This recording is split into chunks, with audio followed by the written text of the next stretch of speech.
Est-ce que vous pensiez que ça irait aussi loin que ça? Honnêtement, non. C'est vrai qu'à l'époque, nous étions les premiers à faire une enquête journalistique, ce qui n'est pas le cas de ce livre, hein, qui est un témoignage, qui est une version des faits. C'est une femme blessée qui, effectivement, raconte beaucoup de choses, apparemment.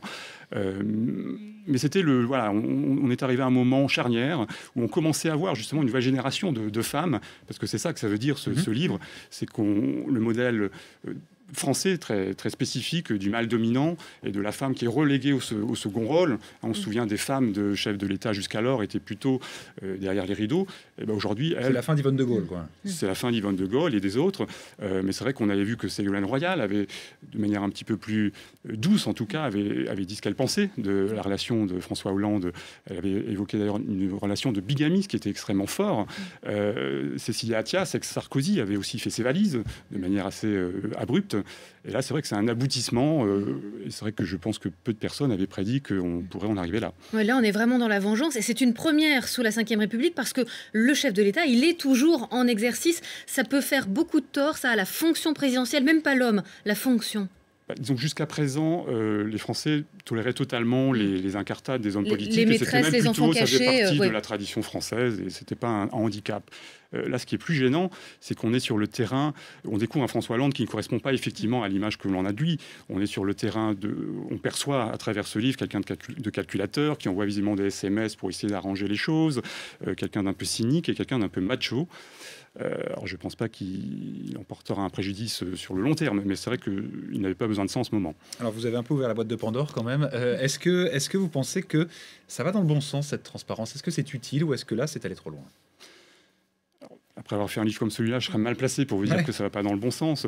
Après, encore une fois, la seule limite de l'exercice, c'est qu'il s'agit d'un témoignage, d'un témoignage vif, d'un témoignage fort, mais il ne s'agit pas d'une enquête en tant que telle, ce qui était notre cas. C'est-à-dire que nous, on s'était attachés, évidemment, à aller voir les intéressés, les hommes politiques, à faire un travail contradictoire. On a essayé de rencontrer, on a rencontré des maîtresses qui nous ont raconté des choses. Là, on est dans quelque chose qui est un petit peu plus à charge. Pour moi, c'est la limite de l'exercice. Des extraits qu'on a lus, nous, ce matin, le mot qui nous vient à l'esprit, c'est quand même indécence. On est dans un déballage, on est dans la vengeance, et on tombe presque dans la presse caniveau. C'est ça le problème, à force. Je n'ai pas eu l'honneur de le lire, mais enfin, je pense qu'on est quand même aussi à la fin d'une hypocrisie. Enfin, ces histoires sur papier glacé, enfin, Paris Match, on a écrit beaucoup. Il a aussi parfois fait... Non, mais on a vraiment besoin de savoir qu'elle a tenté de se suicider, ou en tout cas, c'est comme ça qu'elle le raconte quand elle a appris la liaison du chef de l'État.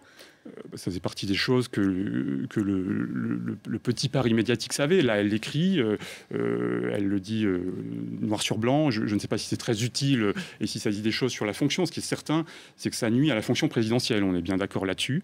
Ce que l'on peut peut-être se dire avec un peu de recul, c'est que si elle avait eu un véritable statut, ce qui n'existe pas aujourd'hui, il n'y a pas de statut de femme de président de la République, de première dame, peut-être qu'elle aurait plus de retenue. C'est peut-être la leçon qu'on peut retenir. Ça va avoir quelles conséquences sur la coutume politique française, cet ouvrage? Il y aura un avant, un après, comme il y avait pu y avoir pour le vôtre? Je pense qu'il y aura un avant et un après, parce que jusqu'à présent, encore une fois, les femmes d'eux étaient plutôt reléguées au second rôle, se taisaient, ou affleuraient moucheté, disaient des choses, mais des années après. Là, c'est vrai qu'on est dans quelqu'un qui réagit à chaud, et je pense que ça peut effectivement avoir des conséquences sur la manière dont les couples politiques vont se comporter.